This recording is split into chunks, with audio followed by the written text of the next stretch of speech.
স্বাগত জানাচ্ছি বাংলা ভিশনের নিয়মিত আয়োজন এন মোহাম্মদ পাবলিক পার্লামেন্টের সাথে আছে তাইমুর রশিদ। আমার সাথে আজকে আলোচনার জন্য স্টুডিওতে উপস্থিত আছেন চারজন অতিথি। আমার হাতে ডানে আছেন বিএনপির আন্তর্জাতিক বিষয়ক সম্পাদক ব্যারিস্টার নাসির উদ্দিন আহমেদ অসীম, আছেন ইসলামী আন্দোলন বাংলাদেশের যুগ্ম মহাসচিব অধ্যক্ষ মাওলানা শেখ ফজলে বারী মাসুদ।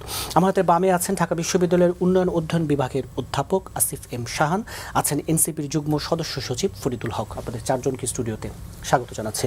দর্শক, এন মোহাম্মদ পাবলিক পার্লামেন্টের আমাদের আজকের বিষয় প্রতিশ্রুতির চেয়ে নির্বাচনী মাঠে এবার বিতর্ক বেশি।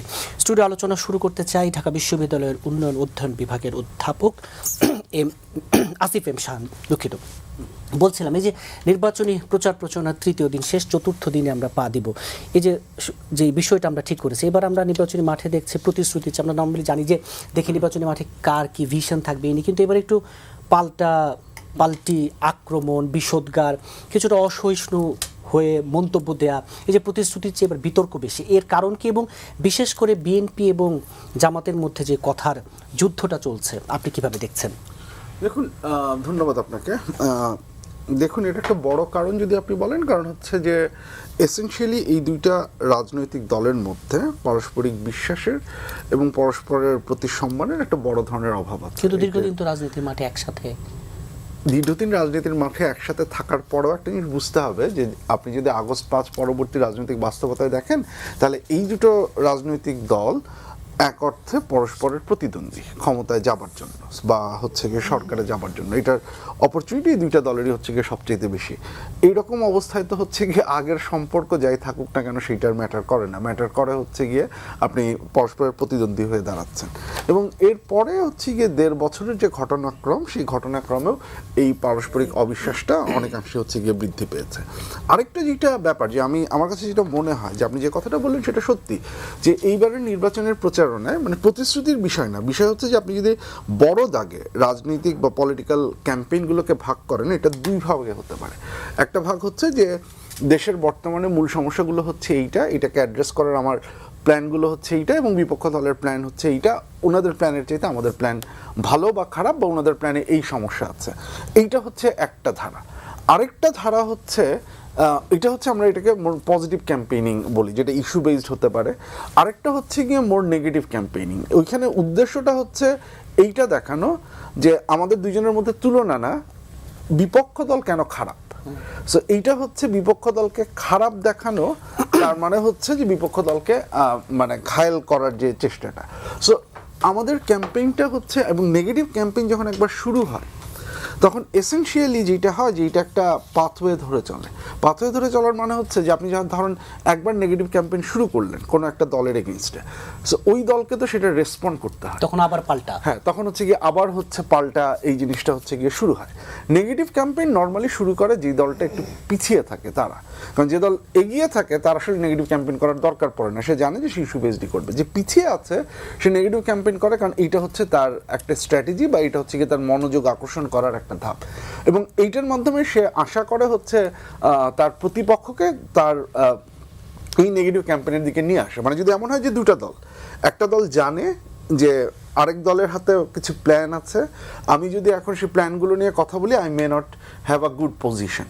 কিন্তু আমি যদি নেগেটিভ ইস্যু নিয়ে কথা বলি, তাহলে ওই দলের দুইটা সমস্যা হবে। এক, সে তার ইস্যুগুলো নিয়ে কথা বলতে পারবে না, এবং দুই, তাকে হচ্ছে গিয়ে নেগেটিভ ইস্যুগুলোকে রেসপন্ড করতে হবে, এবং এটা যখন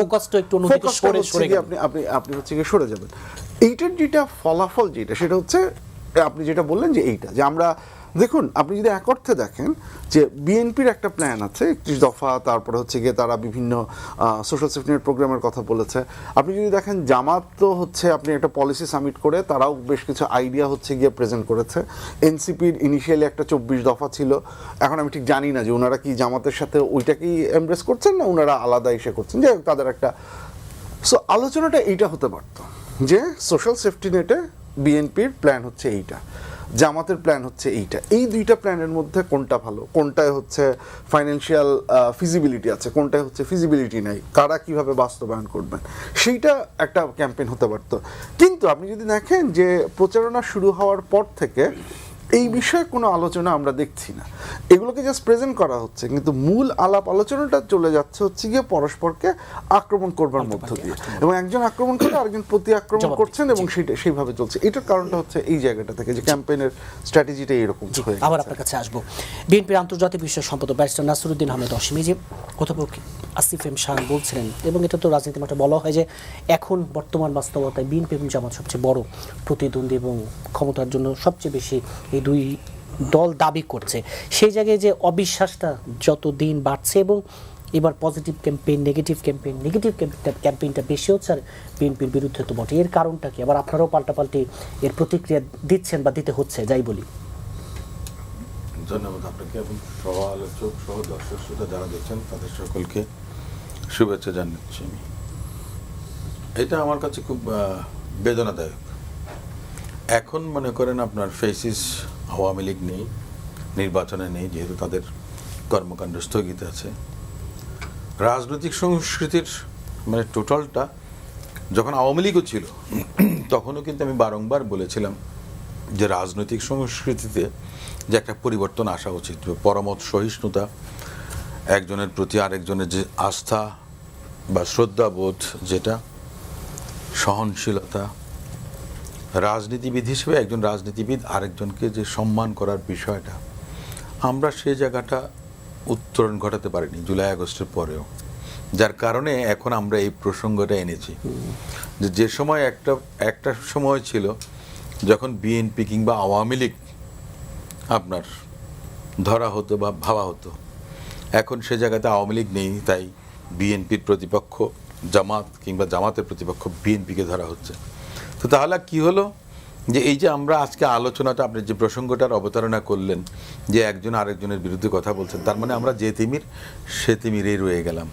এটা খুব দুর্ভাগ্যজনক। জুলাই আগস্টের চেতনা বা আপনার যেই অভ্যুত্থান বলেন, আপনি বিপ্লব বলেন, যেটাই বলেন না কেন, সমস্ত কিছুর মধ্য দিয়ে যে অর্জনটা আমরা পেয়েছিলাম, সেটা 1-1.5 বছরের মাথায় আপনার ম্লান হয়ে গেছে, বিলীন হয়ে গেছে। এটাই সবচেয়ে দুর্ভাগ্যজনক।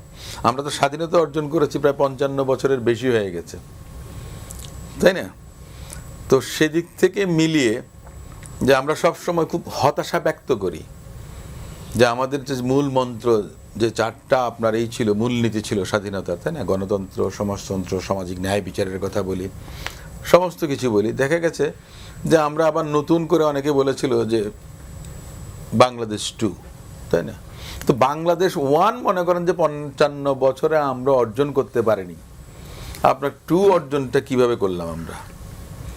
এই যে অবস্থানটা, এটা আমার কাছে বেশ খারাপ লাগে। প্রতিযোগিতা হবে, সেটা পজিটিভ প্রতিযোগিতা হতে পারে। আপনি আপনার মতো রেসে দৌড়াবেন আপনি, কিন্তু আরেকজনকে ল্যাং মারবেন না। এখন দেখা যাচ্ছে যে সে ধরনের একটা পরিবেশ পরিস্থিতি তৈরি হয়েছে। বাট আমি মানে সহজ সরল দৃষ্টিভঙ্গি যেটা আমি দেখেছি, যে বাংলাদেশ জামায়াতে ইসলামী আপনার বেশ কিছু ক্ষেত্রে বিএনপিকে আক্রমণ করে দীর্ঘদিন থেকে আপনার মনে করেন যে মেলাইন করার চেষ্টা করছে বিভিন্ন বিষয়ে বিভিন্নভাবে। তো সেদিক থেকে আজকে আমি দেখেছি আমাদের দলের চেয়ারম্যান জনাব তারেক রহমান সাহেব, তিনি বলেছেন যে অন্যরা কে কি বলল আমার সেটা দেখার দরকার নেই, আমি জনগণের জন্য কি করব, আমি জনগণকে কি কমিটমেন্ট করব এবং সেটা বাস্তবায়নটা আমি কিভাবে করতে পারবো, ওটাই কিন্তু আপনার বিচার্য বিষয়। তো সেদিক থেকে এগিয়ে যাওয়া, আমি মনে করি যার যার নিজেদের এজেন্ডা নিয়ে, এবং পাবলিক যেটা অ্যাকসেপ্ট করবে, পাবলিক তাদের পক্ষে মনে করেন যে তাদের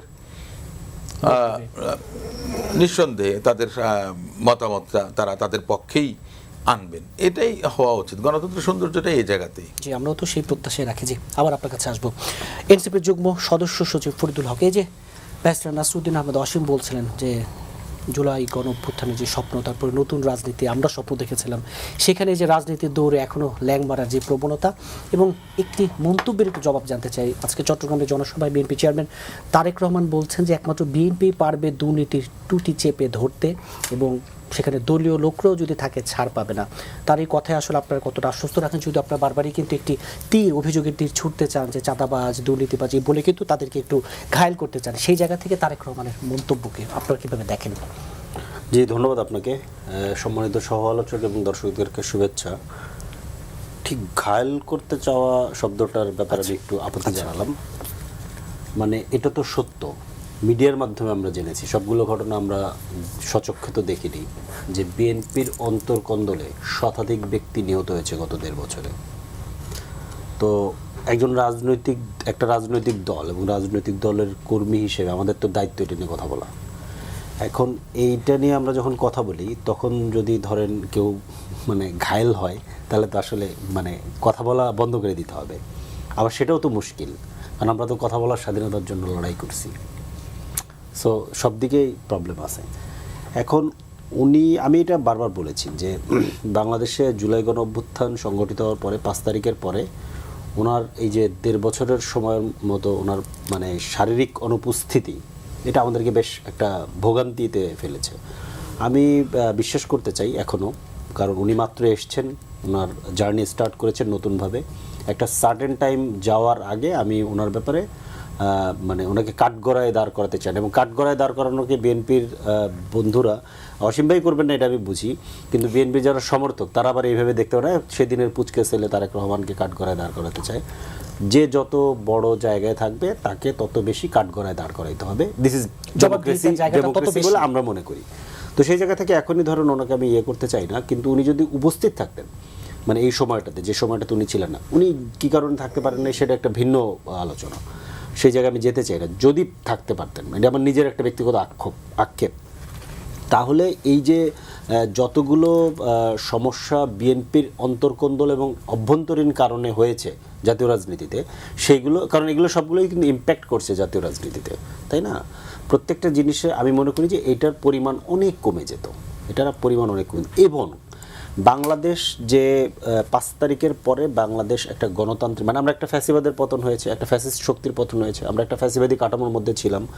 এখন এই ফ্যাসিবাদী কাঠামো থেকে আমাদের একটা গণতান্ত্রিক কাঠামোতে উত্তরণের পথে যে ট্রানজিশন টাইমটা আমরা এখন পার করছি, এটার একটা লাস্ট মাইলস্টোন আপনি বলতে পারেন, কিংবা সেকেন্ড লাস্ট মাইলস্টোন হচ্ছে নির্বাচনটা। এরপরে যদি সংবিধান সংস্কারটা হয়ে যায়, এটা ধরেন আপনি লাস্ট মাইলস্টোন আপাতত বলতে পারেন, একটা ভিত্তি বলে।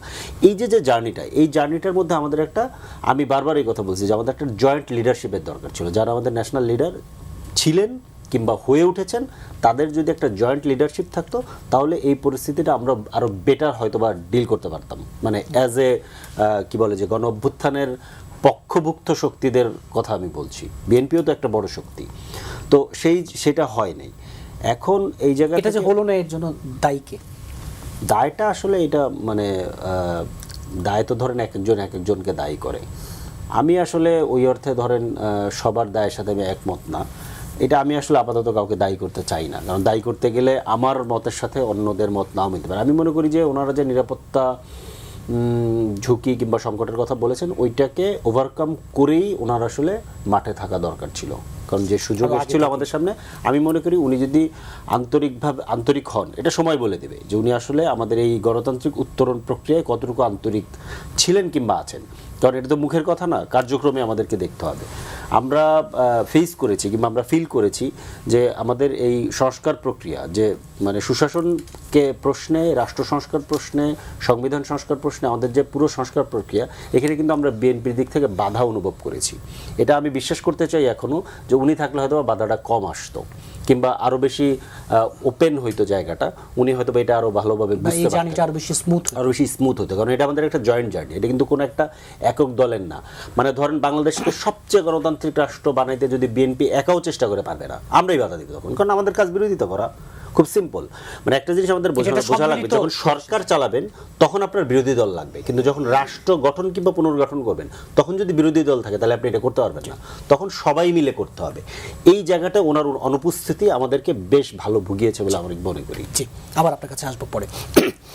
ইসলামী আন্দোলন বাংলাদেশের যুগ্ম মহাসচিব অধ্যক্ষ মাওলানা শেখ ফজলে বারী মাসুদ, যে বলছিলাম প্রচারণা নিয়ে, এই একটি তারেক রহমানের একটি মন্তব্য যে ভোটের দিন তাহাজ্জুদ পড়েই কেন্দ্রে যাওয়ার আহ্বান, কারণ এই যে ভোট নিয়ে নানা ষড়যন্ত্র চলছেই, এবং এই যে ভোটের মাঠে পাল্টি যেসব মন্তব্য চলছে, ইসলামী আন্দোলন কীভাবে দেখে, এবং এই মন্তব্যটা শেষমেশ এক ধরনের বিষোদগার, কাদা ছোড়াছুড়িতে পর্যায়ে যে চলে যাচ্ছে, ইসলামী আন্দোলন বাংলাদেশ কীভাবে দেখছে?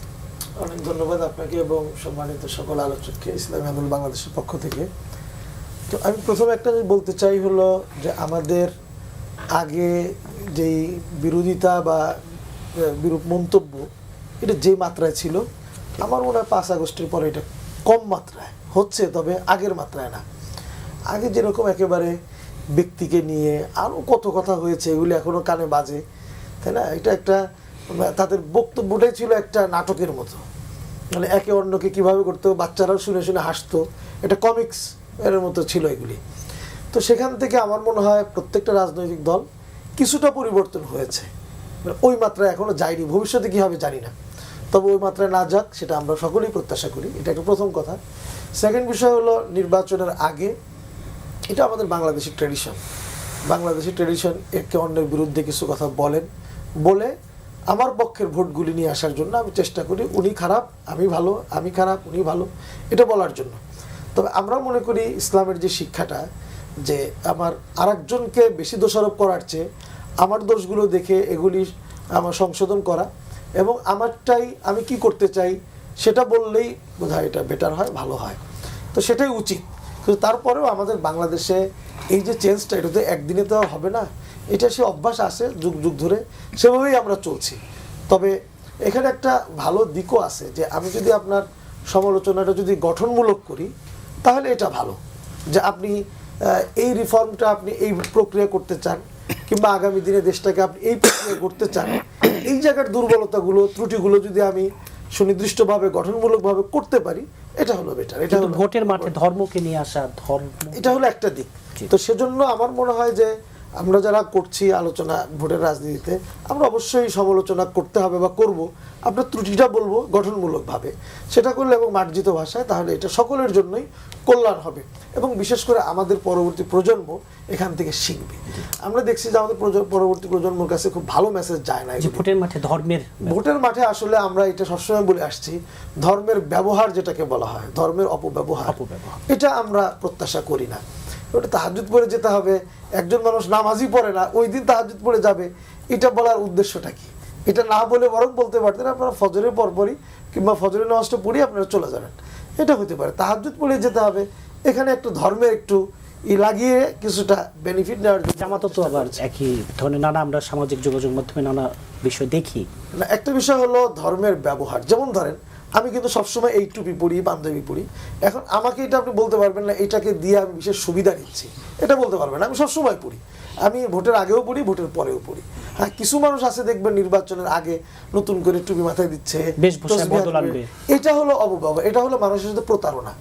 এটা ধর্মের ব্যবহার না, বরঞ্চ এটা মানুষের সাথে প্রতারণা সে করছে। ভোটের মাঠে জান্নাতের টিকিট না, এগুলি যদি কেউ বলে থাকে, শোনেন এখানে কথা আছে, সংক্ষেপে তো বলা যাবে না, আমি এখন সময় পাবো কিনা বলতে জানি না।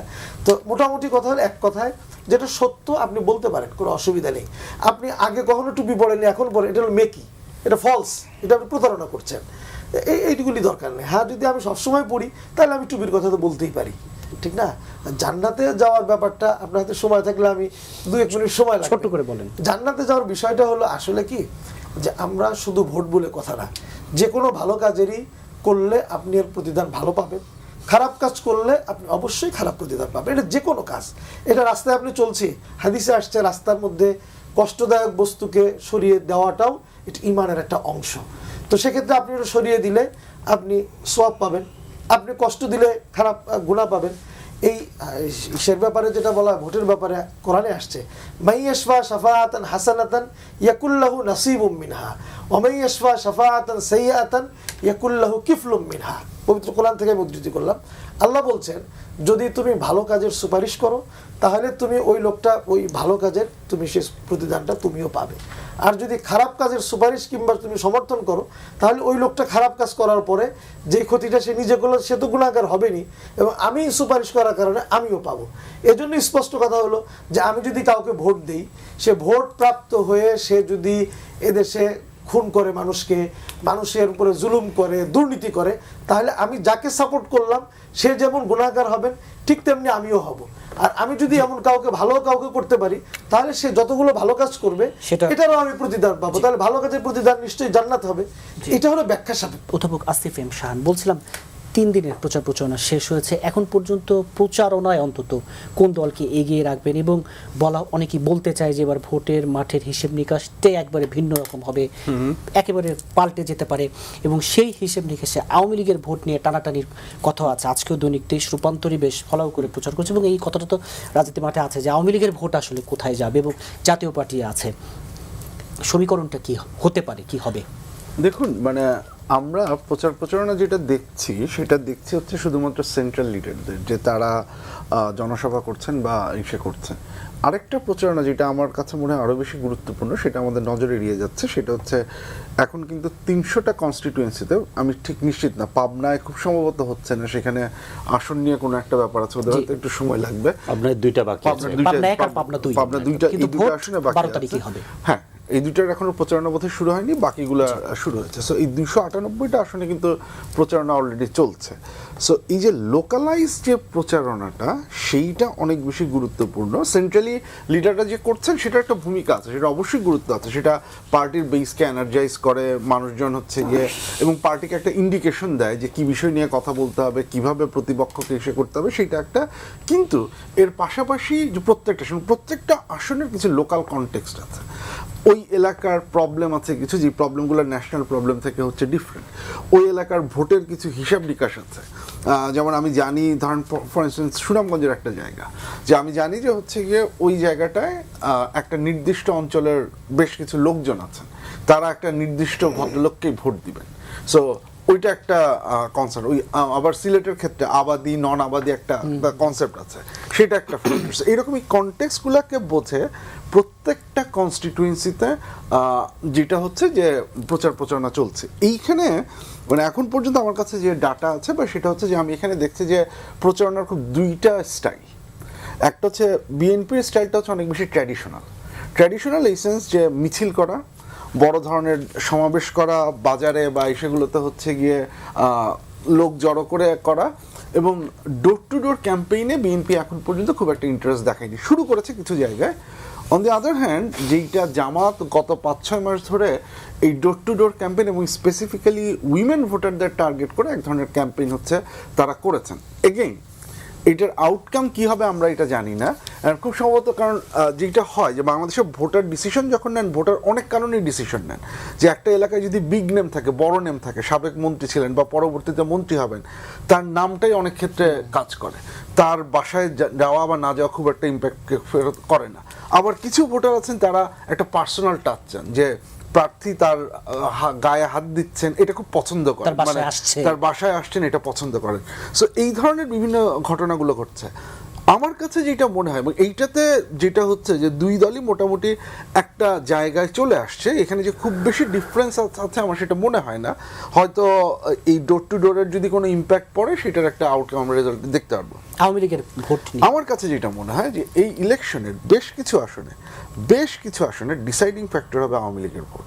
At the end of the day এই ভোটগুলো যেদিকে যাবে, সেই দলেরই হচ্ছে গিয়ে, মানে দিস ইজ অ্যান আইরনি হচ্ছে এইটা, যে এই দলের ভোটাররা যেই দিকে যাবেন সেখানে অনেকগুলো আসনের ভোট। আপনার কাছে কি মনে হচ্ছে আওয়ামী লীগের ভোট কোন দিকে যাবে?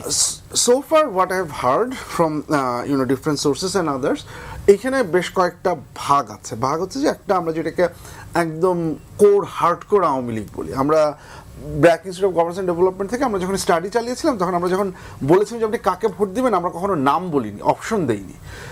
ওই অপশন না দেওয়ার পরেও 5-7% লোক যারা জানে যে আওয়ামী লীগ এবার ইলেকশনে পার্টিসিপেট করছে না, তারা আওয়ামী লীগের নাম বলেছে। এই 5-7% হচ্ছে একদম হার্ডকোর আওয়ামী লীগ লোক। ইনারা আদৌ ভোট কেন্দ্রে যাবেন কিনা আমার সন্দেহ আছে। এবং উনাদের মানে মাঝে এরকম বেশ কিছু জায়গায় বেশ কিছু ভোটারের সাথে একজন খুব স্পষ্ট করে আমাকে বলেছেন যে মরলে মরবো, কিন্তু আমি ভোট কেন্দ্রে যাব না। This is the level of commitment এই 5-7%। এর বাইরে বেশ কিছু ফ্লোটিং ভোটার আছে।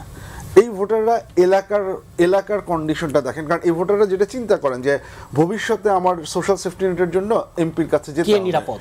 হ্যাঁ, না নিরাপদের কোয়েশ্চেন না, যে আমার যে সার্ভিসগুলো আছে, সার্ভিসগুলো হচ্ছে কি আমাকে কোন এমপি দিতে পারবে? এখানে যদি কথার কথা বিএনপির লোকজন জিতে আসে বা জামাতের লোকজন জিতে আসে এবং যদি আমি ভোট দিতে যাই নাই, তাহলে হয়তো আমার এই সার্ভিসটা পেতে সমস্যা হতে পারে। ওই একটা চিন্তা, যে দল সরকার গঠন করবে আমি তার সাথেই থাকবো।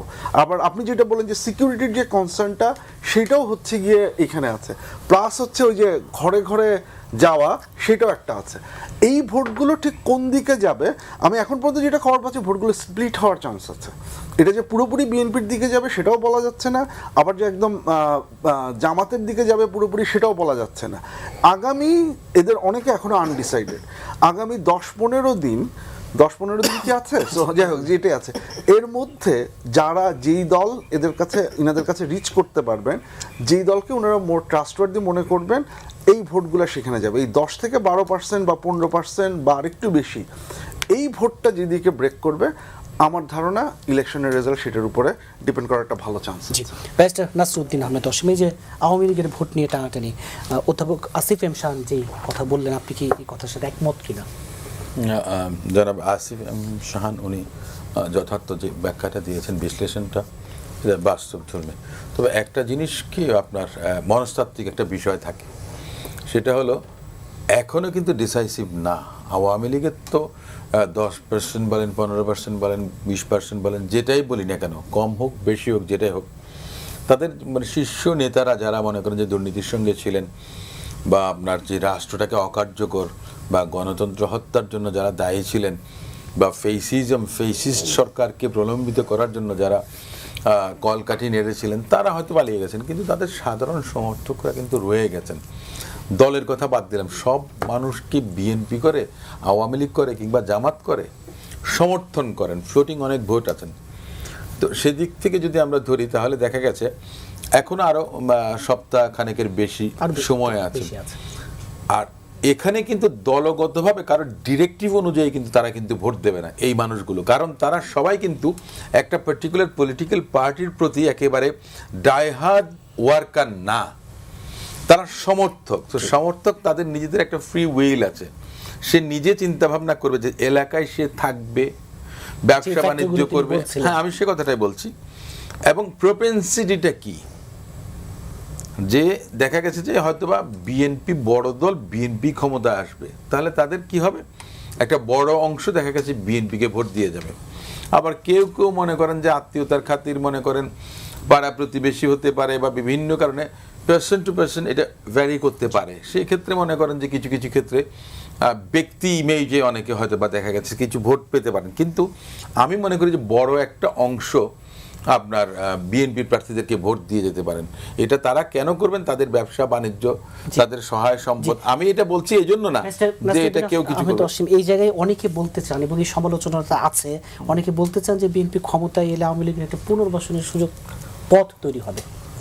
আপনি কি মনে করেন যে গত 1.5 বছরে আওয়ামী লীগ পুনর্বাসিত হয়নি? আপনি কি অস্বীকার করতে পারবেন? আমি তো অনেকগুলো রিপোর্ট দেখেছি। কোনো একটা সময় দেখা গেছে যে যিনি আওয়ামী লীগের সমর্থক, ঘোর সমর্থক যিনি ছিলেন, he abstained from making his remark or expressing his opinion। একটা পর্যায়ে এসে দেখা গেছে যে 10% মানুষ বলছে যে আওয়ামী লীগকে চাই, 12% বলছে চাই। এটা মনে করেন যে ক্রমান্বয়ে এটা হবে একটা না একটা সময়। এটা আপনি বাধা দিয়ে রাখতে পারবেন না, কিন্তু আপনি আইন করে স্থগিত করবেন কোনো কিছু, আমার মনে হয় না যে এটা কখনো কার্যকর হয়। আওয়ামী লীগ কিন্তু জামাত ইসলামের রাজনীতি নিষিদ্ধ করেনি, প্রতীক আপনার নিবন্ধন বাতিল করেছিল। ওটা ছিল মনে করেন যে রাজনৈতিক একটা স্ট্র্যাটেজি ছিল, সরকারের একটা স্ট্র্যাটেজি ছিল। আমি সে জায়গায় যাচ্ছি না, কিন্তু কথাটা হচ্ছে পুনর্বাসিত হওয়ার কথা। এই যে এখন কথাটা কেন আসলো, আইদার বিএনপিকে দেবে ভোট অথবা জামাতকে দেবে, কোনো না কোনোভাবে তারা পুনর্বাসিত হবেই। কারণ সে আপনার আমার প্রতিবেশী, সে তো দেশ ছেড়ে যায়নি। তো 5,000 চলে গেছে, 10,000 চলে গেছে, বাকি লোকরা কোথায় আছে? এই দেশেই তো আছে সমর্থক। তো তাহলে তারা কোথায় যাবে আপনি আমাকে বলেন? তাদের পুনর্বাসিত হওয়ার কি আছে? তারা তো এই দেশের নাগরিক, তারা পুনর্বাসিত হয়েই আছে। তারা কি তাদের নাগরিকত্ব হারিয়েছে? তো তাহলে আপনার পুনর্বাসনের বিষয়টা কেন আসছে? এখানে না বিএনপি পুনর্বাসন করবে, না জামাত পুনর্বাসন করবে, না এই অন্তর্বর্তীকালীন সরকার পুনর্বাসন করছে। এটা তারা ছিল, তারা আছে। হ্যাঁ, একটা কথা বলতে পারেন, যেই অপকর্ম আওয়ামী লীগ করেছে, সাধারণ সমর্থকরা যারা আপনার মনে করেন আওয়ামী লীগের এই সমস্ত অপকর্মের কারণে ঘৃণা বিদ্বেষ তাদের মধ্যে কাজ করবে। তারা আওয়ামী লীগও যদি নির্বাচনও করতো, আজকে যদি আওয়ামী লীগও প্রার্থী দিতে পারতো বা নির্বাচন করতে পারতো, আমি তো গ্যারান্টি দিয়ে বলতে পারি সেই সমস্ত আওয়ামী লীগের সমর্থকরা আওয়ামী লীগকে ভোট দিত না। জি, আবার আপনার কাছে আসবো।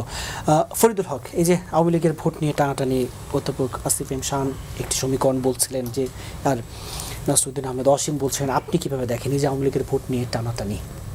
আওয়ামী লীগের ভোট নিয়ে খুব বেশি টানাটানের কিছু নাই। এটা খুবই সিম্পল, ছোট একটা পার্সেন্টেজ ভোট আছে। ভোট থাকলে তো আওয়ামী লীগ ভোট ডাকাতি করতো না, তো পরিষ্কার। টানাটানি যেটা আছে সেটা দুটো তিনটা জিনিস নিয়ে আছে। আর আমরা এটা ভোটের কথা বলছি, এটা একটা জিনিস আপনি খেয়াল রাখবেন, মানে আপনাদের মিডিয়াও, বিনয়ের সাথে বলছি বয়কট করে দিয়েন না, আপনাদের মিডিয়াতেও যেটা আসলে সামনে আনা হয় ঘটনাটা থাকে অন্য, দেখানো হয় একটা, ব্যাপারটা থাকে অন্য। রাজনীতিবিদদের অনেকের ক্ষেত্রেও ব্যাপারটা তাই, যা আসলে বলে পেছনে থাকে অন্য জিনিস। এখানে মূল জিনিস হচ্ছে যে আওয়ামী লীগের বিরাট বড় লুটপাটের সাম্রাজ্য, এটা দখল কে নেবে, এটা একটা বড় প্রশ্ন। এবং হচ্ছে আওয়ামী লীগের যে ধরেন যতটুকুই কম বেশি মাফিয়া বাহিনী যেটা টিকে গেছে, তাদেরকে কারা ব্যবহার করবে, এটা হচ্ছে প্রশ্নের জায়গা। কারণ আপনি এখনো তো পুরনো ওই রাজনৈতিক বন্দোবস্তের মধ্যে আছেন, এখনো তো সংস্কার হয়নি। কিছু সংস্কারের আকাঙ্ক্ষা তৈরি হয়েছে, কিছু কাগজে সংস্কার অন্তর্বর্তী সরকার করেছে, কিন্তু আদতে তো সংস্কার হয়নি। এখনো তো রাজনীতিটা ওখানেই আছে, যে কারণে ধরেন আমরা কতটা লুটপাটকারী পরিবার কিংবা লুটপাটকারী গোষ্ঠীর বিচার করতে পারছি, তাদের কি পরিমাণ সম্পদ সিজ হয়েছে, এটা তো মানে আমরা জানি পরিষ্কারভাবে যে অন্তর্বর্তীকালীন সরকারের সময়ে তো এই রিপোর্ট এসছে যে গত 16 বছরে 28 লক্ষ কোটি টাকা পাচার হয়েছে। কারা করছে? রিপোর্টও তাদের কাছে আছে, একজন সাবেক মন্ত্রী 320 এটা তাদের কাছে আছে। তাহলে এই টাকা সব পাচার হয়েছে, সব টাকাই কি পাচার হয়ে গেছে? কিছু টাকা দেশে নেই। একটা হচ্ছে পাচারের টাকা আপনি ফেরত আনবেন, সেটার একটা উদ্যোগ নেবে, সেটার কিছু উদ্যোগ আমরা দেখেছি যে নিয়েছে। দেশে যে সম্পদগুলো আছে সেগুলো কই? এসআলমের ব্যবসা কারা পরিচালনা করে? সালমান এফ রহমানদের ব্যবসা কারা পরিচালনা করে? ঘটনাটা হচ্ছে ওইখানে, ঘটনাটা কিন্তু ভোটার না। আর হচ্ছে যে একটা ফ্যাসিস্ট, পতিত ফ্যাসিস্টের ধরেন 2-3-5%, ইভেন 10% যদি সমর্থক থাকেও, এটা আসলে অত বড় ফ্যাক্টর না। মানে ধরেন হিটলারের পতনের পরে আপনি কি নাৎসি পার্টি সমর্থকদের জন্য তাদেরকে ওপেন রাখবেন? তো হবে না। সো ওইটা আসলে আমাদের আলোচ্য বিষয় না। আলোচ্য বিষয় হচ্ছে যে আমরা যেটা ভোটের ভাগাভাগি দেখছি, এটা আসলে কিন্তু ভোটের ভাগাভাগি না, ঘটনা হচ্ছে লুটের সম্পদের ভাগাভাগি। এই কারণেই দেখবেন যে আরও অনেক অনেক জিনিস ধরেন সামনে আসতে থাকে। ধরেন এবারও 45 জন সম্ভবত, প্রথম আলো রিপোর্ট, 45 জন হচ্ছে ঋণ খেলাপি নির্বাচন করতেছেন। এখন এই রিপোর্টটা অবশ্য আমি খুব ভালোভাবে পড়িনি, কিন্তু যদি কেউ পড়ে থাকেন আমাকে জানাইন। সেটা হচ্ছে যে এই 45 জনের যারা ঋণ খেলাপি, এই ঋণগুলো কি 2008-এর আগে নেওয়া নাকি পরে নেওয়া? কারণ এই 45 জন সবাই বিরোধী দলে ছিলেন। ঋণটা কখন নিলেন? গত 15 বছরে না তার আগে? খেলাপিটা কখন হইলেন? যদি 2008 থেকে 2024-এর মধ্যে ওনাদের মধ্যে কেউ ঋণ নিয়ে থাকেন, এই ঋণগুলো কিভাবে, এটা আমরা জানি। খেলাপি ঋণের যে ধরেন একটা বিরাট লুটপাটের সিন্ডিকেট, এটা তো আমরা জানি। তো এইটা তাহলে তারা কাদের সাথে যোগসাজশ করে নিলেন? নিশ্চয়ই আওয়ামী লীগের লোকজনের সাথে নিয়েছেন, যদি একজনও থেকে থাকেন। যদি একজনও, সে যে দলের হোক, যদি জামায়াতেরও হয়, এটারও প্রশ্ন তাদের জাতির সামনে পরিষ্কার করা উচিত। দ্বৈত নাগরিকত্বের প্রশ্ন, এগুলো ধরেন, হ্যাঁ ঠিক আছে, আপনি বিরোধী দলে ছিলেন, রিস্কে ছিলেন, ঝুঁকিতে ছিলেন, দ্বৈত নাগরিকত্ব নিয়েছেন, মেনে নিলাম। নির্বাচনের আগে কেন এগুলো পরিষ্কার করে ওপেন হতে পারলো না? কেন এগুলো সুরা হলো না? তো মূল জিনিসটা আসলে ধরেন ভোটের কথাটা বলা হচ্ছে, কিন্তু আমি মনে করি এটা ভোট না, মূল জিনিসটা ওইখানে। অধ্যক্ষ মাওলানা শেখ ফজলে বারী মাসুদ, আপনিও কি তাই মনে করেন কিনা যে আসলে ভোটের হিসাবটা আসলে যে লুটের বিশাল সম্পদের ভাগাভাগি এবং ওই যে 16 বছরের যেই এইটার ভাগাভাগিটা একটা বড় বিষয়, এটা দখল কে নেবে? আমি অনেকটাই ফরিদুল হক ভাইয়ের সাথে কথার সাথে মিল আছে আমার অ্যানালাইসিসটা। সেটা হলো যে আসলে ভোটের হিসাবটার চাইতে হিসাব হলো এই যে লুটপাটের ব্যবস্থাপক চেঞ্জ, এটা কিন্তু অলরেডি হয়ে গেছে, পুনর্বাসন হয়ে গেছে অলরেডি। এক একটা এই যে বড় বড় যে লুটপাটের যারা করেছে, এতে কিন্তু আমরা দেখেছি এবং জানি স্পষ্ট। আগে যারা আওয়ামী লীগের যারা করেছে, এসআলমেরটা এখন কে মালিকানায় আছে, অমুক টেলিভিশনের মালিক এখন কার কাছে আছে, অমুক ব্যবসা প্রতিষ্ঠানের মালিকানা এখন কার কাছে আছে, এটা কিন্তু মোটামুটি জনগণ জানে, এটা অলরেডি হয়ে গেছে। আর আরেকটা হলো ভোটের, যেটা বললেন, ভোটের হলো আসলে বাংলাদেশ জোয়ার ভাটার দেশ তো, এবং আমাদের বাংলাদেশে এটা খুব পজিটিভ, এটা পজিটিভ দেখি যে আমাদের বাংলাদেশের মানুষ একবার একে উঠায় আর একবার আর নামায়, এটা বাংলাদেশের আছে। অনেক দলকে উঠাইছে দেশের মানুষ, আবার একেবারে ছুঁড়ে ফেলে দিয়েছে, আবার উঠাইছে, আবার ছুঁড়ে ফেলে দিয়েছে। এটা কিন্তু বাংলাদেশের জোয়ার ভাটার কারণেই হোক বা যে কোনো কারণেই হোক, এটা ভালো। এটা হাদিসে একটা শব্দ অবশ্য আছে, সেটা হলো কোন রাগটা ভালো। হাদিসে আসছে রাগ হলো 4 প্রকার। তো 4 প্রকারের মধ্যে ওই রাগটা সবচেয়ে ভালো। আমি আরবিটা বললাম না সময়ের জন্য। ওই রাগটা সবচেয়ে ভালো, যেই রাগটা আস্তে আস্তে ওঠে, দ্রুত চলে যায়, এই রাগটা সবচেয়ে ভালো। তো যাই হোক, বাংলাদেশের মানুষের বিষয়টা এরকমই, যে ধরেন সে একটা দলকে এখন ভালোবাসতেছে, আবার তাকে ছুঁড়ে ফেলে। তো সে কারণে আমাদের যে ভোটের যে হিসাব, শুধুমাত্র আওয়ামী লীগের সুনির্দিষ্ট যে ভোট, যেটা আমরা বলতে চাই ভোট ব্যাংক, এটা বলতে খুব বেশি আছে বলে আমাদের কাছে মনে হয় না, একেবারে খুব সীমিত। এবং যারা হিন্দুদের বা অন্য ধর্মাবলম্বীর যে কথাটা বলে, ওরাও কিন্তু বিতৃষ্ণা হয়েছিল তাদের ভিতরে, কারণ তাদেরকে যেভাবে অত্যাচার করেছে। আজকেও আমি গণসংযোগে কয়েকজনের সাথে কথা বললাম, যে তারাও খুব বিতৃষ্ণা, যে ঢাকা 11 আসনে যে আমাদেরকেও কিভাবে তারা ব্যবহার করেছে। তো সেজন্য আমি মনে করি যে ওইটা বড় ফ্যাক্ট হবে না, এবং তারা তাদের আগের অবস্থান থেকে চেঞ্জ করে স্থানীয় পলিটিক্সের মধ্যে কে তাদের জন্য ভালো হবে, কে সব দিক থেকে ভালো করবে জনগণের জন্য, সে অনুযায়ী তারা সিদ্ধান্ত নিতে পারবে। কিন্তু এটা আমাদের ভয়ের বিষয় নয়। মূল ভয়ের জায়গাটা হলো যে এই লুটপাট করা যে সম্পদটা, জনগণের সম্পদ, এই সম্পদটা জনগণকে ফেরত না দিয়ে কারা এই সম্পদের এখন কি বলে এটাকে দেখভাল করানোওয়ালা হয়ে গেল, এটা হলো আমাদের জন্য কারা নতুন করে দখলে নিল এবং নিচ্ছে, ভবিষ্যতে আরো নেবে। এটা যদি বন্ধ করা না যায়, তাহলে আমাদের খুব বেশি পরিবর্তন হয়েছে বলে আমরা মনে করি। কারণ সামনে যারা ক্ষমতা আসবে তারাও আবার লুটপাট করবে, ওইটা আবার পরে যারা ক্ষমতা আসবে তাদের কাছে ইজারা দিয়ে যাবে। এই জায়গাটা আমাদের শক্ত করে ধরা দরকার এবং জনগণকে সিদ্ধান্ত নেওয়া দরকার। কোনো দল যদি এই জাতীয় লুটপাটের অর্থের যদি পাহারাদার হয়ে থাকে, সেই দলগুলোকে অবশ্যই দল এবং প্রার্থীকে প্রত্যাখ্যান করা দরকার একেবারে চিরতরে। জি, অধ্যাপক আসিফ এম শাহান, জি, এই মুহূর্তে বেশ আলোচিত একটি ঘটনা, নিষিদ্ধ ঘোষিত ছাত্র সংগঠন বাগেরহাট সদর উপজেলা ছাত্রলীগের সভাপতি জুয়েল হাসান সাদ্দামের স্ত্রী এবং তার 9 মাসের শিশু সন্তানের মৃত্যু হলেও পেয়ারলি মুক্তি পাননি, মেলেনি। যদিও স্বরাষ্ট্র মন্ত্রণালয় আজকে একটি বিবৃতি দিয়ে দাবি করেছে যে পেয়ারলির আসলে আবেদনই করা হয়নি। কিন্তু এই ঘটনায় আসলে অন্তর্বর্তী সরকার আপনি দায় কতটুকু দেখেন, এবং এই কথাটা তো এরই মাঝে সামাজিক যোগাযোগ মাধ্যমে লেখা হচ্ছে যে সেই পুরনো রাজনীতি, প্রতিহিংসা রাজনীতির সেই বদলটা হলো কোথায়, অন্তর্বর্তী সরকারের দায় এবং পুরনো রাজনীতি। ধন্যবাদ। আমি একটু আগের প্রশ্নে একটু ফেরত আসি, যে ওইটা থেকে একটু শুরু করি। দেখুন, আওয়ামী লীগের ভোটারের ভোট চাওয়া আর আওয়ামী লীগের পুনর্বাসন চাওয়া দুই জিনিস। Let's not mix those things up, ঠিক আছে?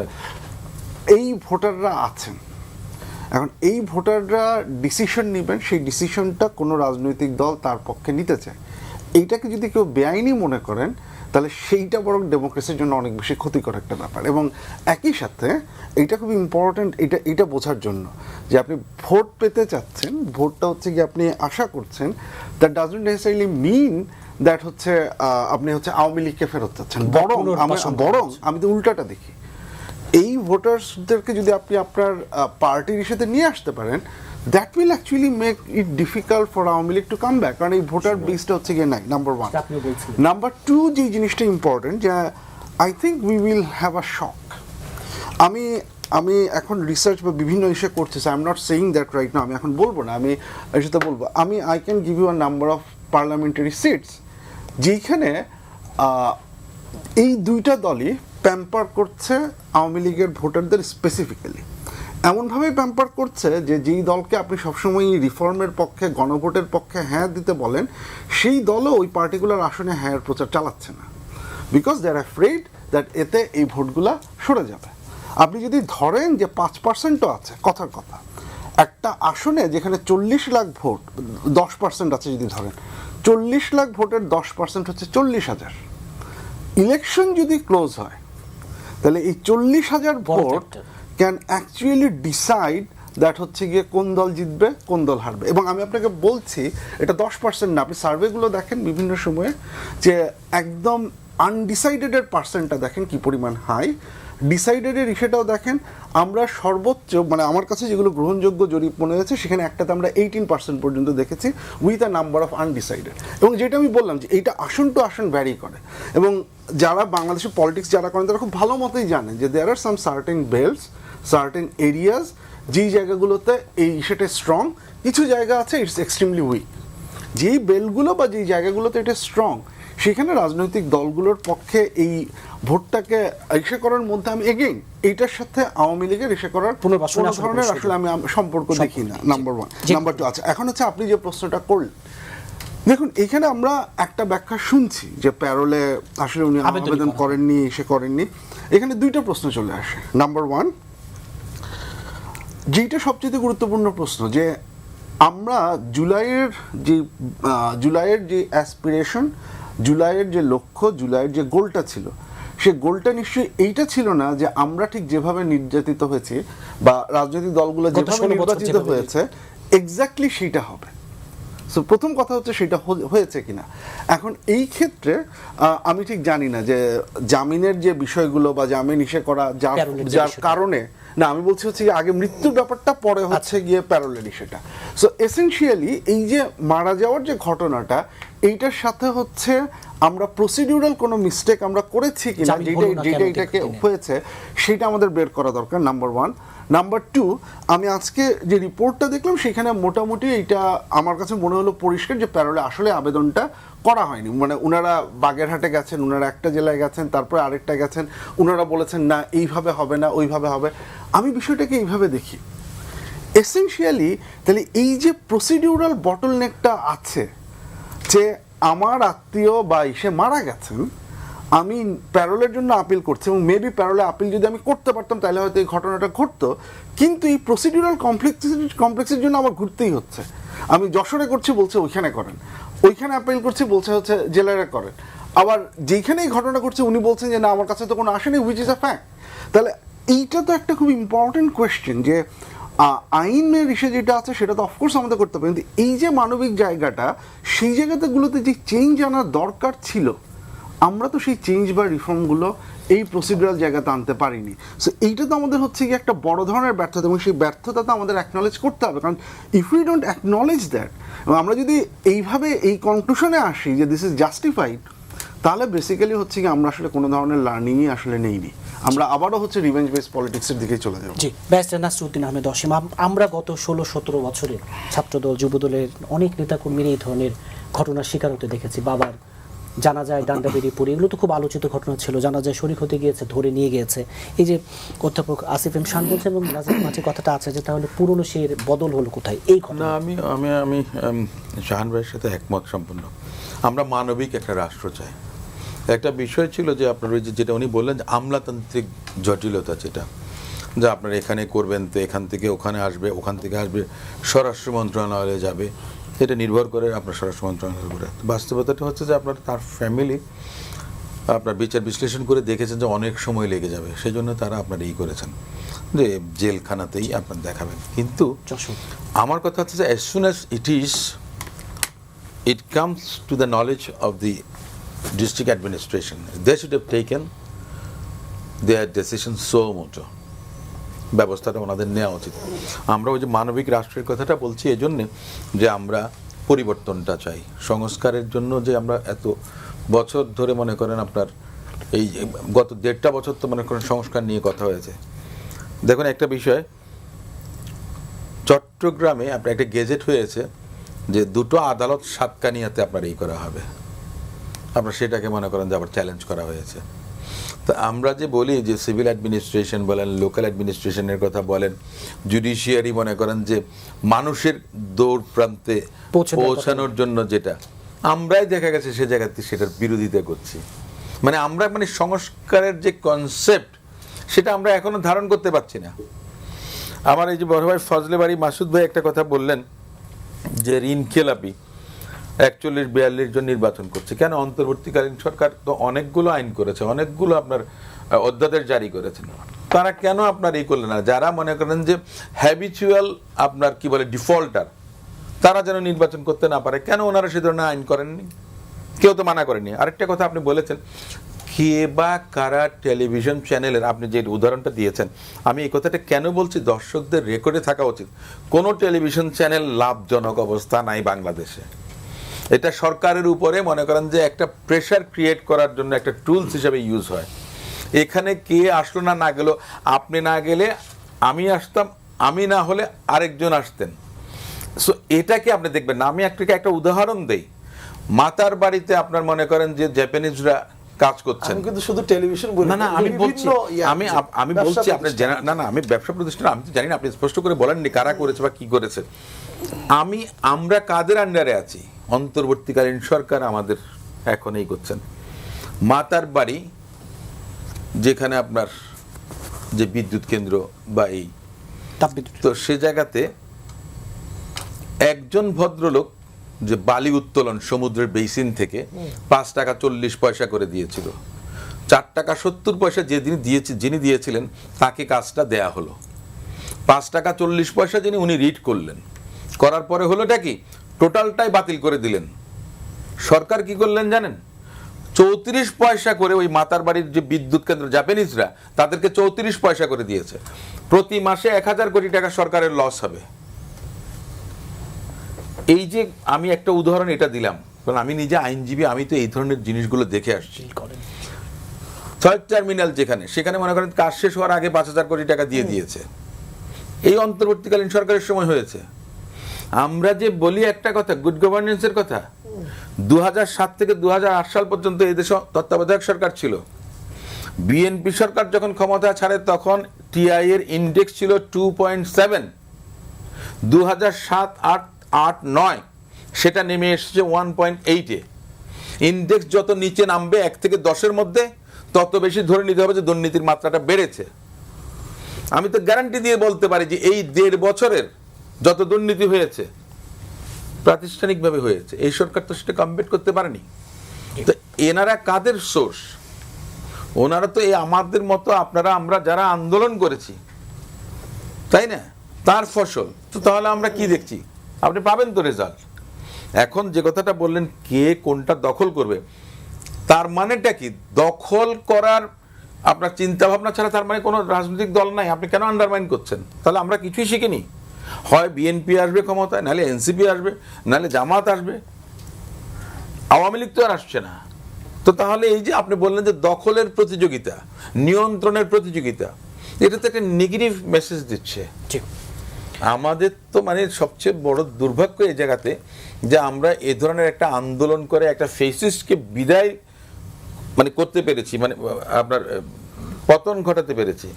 কিন্তু তাহলে আমাদের লাভটা কি হলো? তাহলে এখন আমরা সেই হতাশার কথাই বলছি। আবার আপনার কাছে আসছি ফরিদুল হক, এই প্রশ্নটা অর্থাৎ বাগেরহাট ছাত্রলীগের যে বিষয়টা, আপনার কাছে এই প্রশ্নটা এইভাবে রাখতে চাই, যেই ছাত্রলীগ নিষিদ্ধ ঘোষিত, ছাত্রলীগ বলি আওয়ামী লীগ বলি, এত রক্তের দায়, সেই ছাত্রলীগ আওয়ামী লীগের প্রতি এক ধরনের সমবেদনার কিন্তু সুযোগ করে দেয় এই ধরনের ঘটনা। নিশ্চয়ই সামাজিক যোগাযোগ মাধ্যমে দেখেছেন এর তাদের জন্য এক ধরনের সমবেতি হয়। এর দায়কে আসলে অন্তর্বর্তী সরকারের কিনা এই ঘটনাটা? এখানে ব্যাপারটা হচ্ছে যে সরকারের দায় কিনা, এইখানে আমরা একটু আলাদা করে দেখতে হবে। আমরা তো ফ্যাসিস্ট সময় যখন আমরা সরকারের দায় বলতাম, এটা আসলে সরকার রাষ্ট্র সবার দায়। কারণ ফ্যাসিস্টবাদ যেটা করে, রাষ্ট্রকে পুরো কবজা করে ফেলতে পারে, সমস্ত কিছু। ধরেন all power goes to the prime minister office. এখন কিন্তু ব্যাপারটা তা না। এখন কিন্তু ট্রুলি নেগেটিভ অর্থে ট্রুলি রাষ্ট্র এবং সরকার আলাদা। আমরা যেটা চাই আসলে রাষ্ট্র এবং সরকার আলাদা থাকবে, হ্যাঁ, এটা আমরা চাই, পজিটিভ অর্থে চাই। কিন্তু এখন নেগেটিভ অর্থে রাষ্ট্র সরকার আলাদা। পুরনো রাষ্ট্রটা আছে, সরকার একটা নতুন এবং খুবই দুর্বল এবং খুবই বিচ্ছিন্ন। সরকার কোনো একক সত্তা না, এখানে মাল্টিপলস ক্যারেক্টার্স আছে, মাল্টিপলস কি বলে যে অ্যাক্টরস আছে। সো এই ব্যাপারটা এরকম। তো এখন রাষ্ট্রের ক্ষেত্রে আমি রাষ্ট্র জিনিসটাকে আলাদা করলাম, কারণ আমি টার্গেটটা করতে চাই রাষ্ট্রকে। বাংলাদেশ রাষ্ট্রের একটা খুব চমৎকার কি বলে যে দক্ষতা তারা অর্জন করছে, নেগেটিভ দক্ষতা আমি বলবো, সেটা হচ্ছে ও সক্রিয়ভাবে নিষ্ক্রিয় থাকতে পারে। খুব পরিষ্কার সক্রিয়ভাবে নিষ্ক্রিয় থাকবে। একটা ঘটনা ঘটতে দিবে, ঘটে বেজালটা লাগাইতে দিবে, গ্যাঞ্জামটা লাগতে দিবে। ও জানে যে ধরেন এইখানে একটা ঝামেলা হয়েছে, ফেসবুকে একটা অ্যানোনিমাস পোস্ট এসছে, এই পোস্টের কারণে একটা হিন্দু পাড়ায় আক্রমণ হইতে পারে, কিংবা একটা হিন্দু পাড়ায় মন্দির ভাঙ্গা হইতে পারে, এটাও জানে। কারণ গোয়েন্দা সংস্থা কি পরিমাণ তৎপর তথাকথিত তৎপর, এটা আমরা যারা বিরোধী দলের রাজনীতি করছি কম বেশি, অসীম ভাই সবচেয়ে ভালো জানেন, আমরা কম হলেও জানি যে গোয়েন্দা সংস্থা কি মাত্রায় তৎপর, কিন্তু ওইটা কিন্তু ও দেখতে পায় না। তার মানে কুশপুত্তলিকা পুরাতে পারেনি হ্যাঁ, তার মানে হচ্ছে ও সক্রিয়ভাবে নিষ্ক্রিয় থাকতে পারে। এই ধরনের ঘটনায় রাষ্ট্র আসলে এটাই করেছে। মানে অসীম ভাই আইনজীবী মানুষ, উনি পরিষ্কারভাবে বলেছে এটা সোমোটো, মানে ওই পরিবার মারাত্মকভাবে ট্রমাটাইজ হয়েছে, তার আবার আবেদনের কি আছে, সউদ্যোগে স্বপ্রণোদিত হয়ে তারা এটাকে প্যারোল দিবে। এবং এই জায়গায় আলোচনার কোনো যুক্তি নাই যে ওরা আমাদের শত্রু বন্ধু, এগুলো বিষয় না। সে রাষ্ট্রীয় কাস্টডিতে আছে। আমরা যদি একটা মানবিক রাষ্ট্র চাই, তাহলে রাষ্ট্রের দায়িত্ব হচ্ছে স্বপ্রণোদিতভাবে তার জন্য এই ব্যবস্থাটা নেওয়া, কিন্তু সেটা নেওয়া হয়নি। কারণ ওই যে পুরনো সিস্টেমের মধ্যে আমরা রয়ে গিয়েছি, সংস্কার তো আমরা মানে করতে পারিনি এখনো। তো এইটা আসলে একটা দীর্ঘ প্রক্রিয়া, দীর্ঘ পথ, এটার মধ্যে অনেক কিছুর মধ্য দিয়ে এই জায়গায় যেতে হবে। তো এখন আমরা আলাপগুলো করতেছি, এগুলো ভালো, কিন্তু আমাদের যে জায়গাটা সেটা হচ্ছে যে এটা আমাদের মাথায় রাখতে হবে যে এই ঘটনাকে সামনে রেখে যারা সিলেক্টিভ মানবতাবাদী হয়ে উঠছে তাদেরকে আবার প্রতিনিয়ত চিহ্নিত করতে পারতে হবে, যে যারা আপনার ধরেন ওই ডান্ডাবেরি পরানো অবস্থায় যাদের মানবতা ছিল না, এখন আবার যাদের মানবতা, আমি আবার এই মানবতাকে মানে দেখানো যাবে না আমি সেটা বলছি না, কিন্তু যারা ওইটা করেছে ওদের ব্যাপারে আবার সতর্ক থাকতে হবে। সিলেক্টিভ মানবতাবাদী তাদের ব্যাপারে খুব সতর্ক থাকতে হবে। আমরা সব ক্ষেত্রেই আজকে একটা নিউজ দেখলাম, ফারুক খান সাহেবকে আপনার সিএমএইচ ট্রিটমেন্টের জন্য আপনার ট্রাইব্যুনাল অ্যালাউ করেছেন। ওকে, আর আমি একটা জিনিস আর একটা জিনিস বলা দরকার, সেটা হচ্ছে যে আমি যারা আওয়ামী লীগ দ্বারা প্রচণ্ড মাত্রায় নির্যাতিত, দেশ ছাড়া ছিলেন, এইরকম মানুষেরাও কিন্তু ছাত্রলীগের একটা জেলা পর্যায়ের নেতার পরিবারের জন্য অবশ্যই একটা অমানবিক ঘটনা, কিন্তু তারাও কিন্তু এই ঘটনায় সোচ্চার হয়েছেন। এটা কিন্তু একটা বাংলাদেশের কালচারাল পরিবর্তন হচ্ছে, রাজনৈতিক কালচারের কিন্তু আস্তে আস্তে ধীরে ধীরে পরিবর্তন হচ্ছে। অধ্যক্ষ মাওলানা শেখ ফজলে বারী মাসুদ, এই যে কিছু কিছু জায়গায় সক্রিয়ভাবে নিষ্ক্রিয় থাকা, না এটা আসলেই দুঃখজনক। আমরা আসলে ইসলামী আন্দোলন বাংলাদেশ থেকে আমাদের আলোচনাটা একটু কম হয়তো ইসলামী আন্দোলন বাংলাদেশের কথা, তো এই জন্য আমি বলে যাচ্ছি, আমরা কিন্তু একটা জনপ্রত্যাশার বাংলাদেশ গড়ার জন্য আমরা আমাদের স্লোগান দিয়েছি এবং আমরা এটাকে চিহ্নিত করেছি জনপ্রত্যাশার বাংলাদেশটা কি। আমাদের দেশে অনেক উন্নয়নের গল্প সাজানো হয়েছে, অনেক কিছু দেখানো হয়েছে, কিন্তু একজন জনতার, একজন সাধারণ মানুষ হিসেবে আমার প্রত্যাশাটা কি? আমি যদি বলি, সকালবেলা উঠে আমার প্রত্যাশাটা হলো আমার পকেটে যা আছে এ নিয়ে আমি বাজারে যাব, সুন্দরভাবে আমি বাজার করব, আমার ফ্যামিলির জন্য যথেষ্ট হবে এরকম বাজার আমি করতে সক্ষম হব, এবং বাজারটা করব নির্ভেজাল, আমি যেন বিষ ক্রয় করে না নিয়ে আসি। এটা আমার প্রত্যাশা। আমার প্রত্যাশা হলো আমি একটা সরকারি অফিসে যাব কাজের জন্য, আমাকে ঘুষ দিতে হবে না, আমার 10টা টেবিলে ঘুরতে হবে না, তেল দিতে হবে না, হয়রানির শিকার, এটা আমার প্রত্যাশা। এরপর আমার প্রত্যাশা কি? আমি আদালতে যাব, আমি যথার্থ বিচার পাবো। এটা কিন্তু জনপ্রত্যাশা। আপনি দেখেন 55 বছরে বিগত আমাদের এই জনপ্রত্যাশাটা কিন্তু পূরণ হয়নি। অনেক কথা হয়েছে। আজকে দেখেন এই সরকারের এত গুণ কীর্তন, এত কিছু, অনেক কেউ ভালো বলেন। আমি কালকে সেদিন একটা প্রোগ্রামে, এই যে ডক্টর রেজওয়ান আপা ছিলেন, আমি সেই প্রোগ্রামে বলে এসেছি, ওনার সামনেই বললাম যে আপনারা এত কিছু বললেন, ওনারা বলতেছেন আমাদের ভালোগুলি আপনারা দেখেন না। তা আমি মুখের উপরে বললাম যে ভালো বলতেছেন, আজকে আপনি সকালে টমেটো কিনেছেন, মানে সবজির দামের কথাটা আমি বলেছি, সবজির দামের কি অবস্থা। এই সময় শীতকালে মানুষ লাউ ক্রয় করে, একটা লাউ 100 টাকার নিচে লাউ। এই যে জনপ্রত্যাশার যে বাধাগ্রস্ত হচ্ছে, আপনি অনেক কিছু করতেছেন বলতেছেন, কিন্তু এই জনপ্রত্যাশার দিকে কিন্তু সরকারের নজর থাকে না। যেমন এই যেটা বললেন, আসলে একজন মানুষ মারা গেছে, সেখানে তার কোনো কথা থাকে না। এই জায়গাটা এই যে পুলিশের যে আচরণ, ভাই বললেন গোয়েন্দা সংস্থার যে আচরণ, এই আচরণগুলি আসলে আমাদের রেডিক্যাল চেঞ্জ করা দরকার। আর এটা তখনই হবে, এটা উপর থেকে আসতে হবে। যিনি প্রধান থাকবেন তারও মানবিক দৃষ্টিভঙ্গি থাকতে হবে। এটা কিন্তু প্রত্যেকের মধ্যে একটা ইম্প্যাক্ট পড়ে। তো সেই জিনিসটা আমরা করতে চাই। আর দুই একটা কথা আমি বলে যাই, আমার ভাই যেটা বললেন যে আসলে আমি কিন্তু কোনো দলের নাম বলিনি যে কারা দখল করেছে। আসলে প্র্যাকটিক্যালি ফরিদুল হক ভাই বলেছেন যে বাংলাদেশের যারা লুটপাট করেছে তাদের ব্যবসা কি বন্ধ হয়ে গিয়েছে? না, আমরা চাই না বন্ধ হয়ে যাক, এটা চলুক, কিন্তু তাদের সেই জায়গাগুলো, সেই টাকাগুলো, জনগণের টাকা জনগণের কাছে ফিরিয়ে দিয়ে আমরা দেখছি যে না, ঠিকই সুন্দরভাবে আর একজনের দায়িত্ব নিয়েছেন, সেটা যে কেউ নিচ্ছে, যে দলেরই নিক, আমি সেটারই সমালোচনা করি। এটা আমি সুনির্দিষ্ট কোনো দলের কথা বলছি না।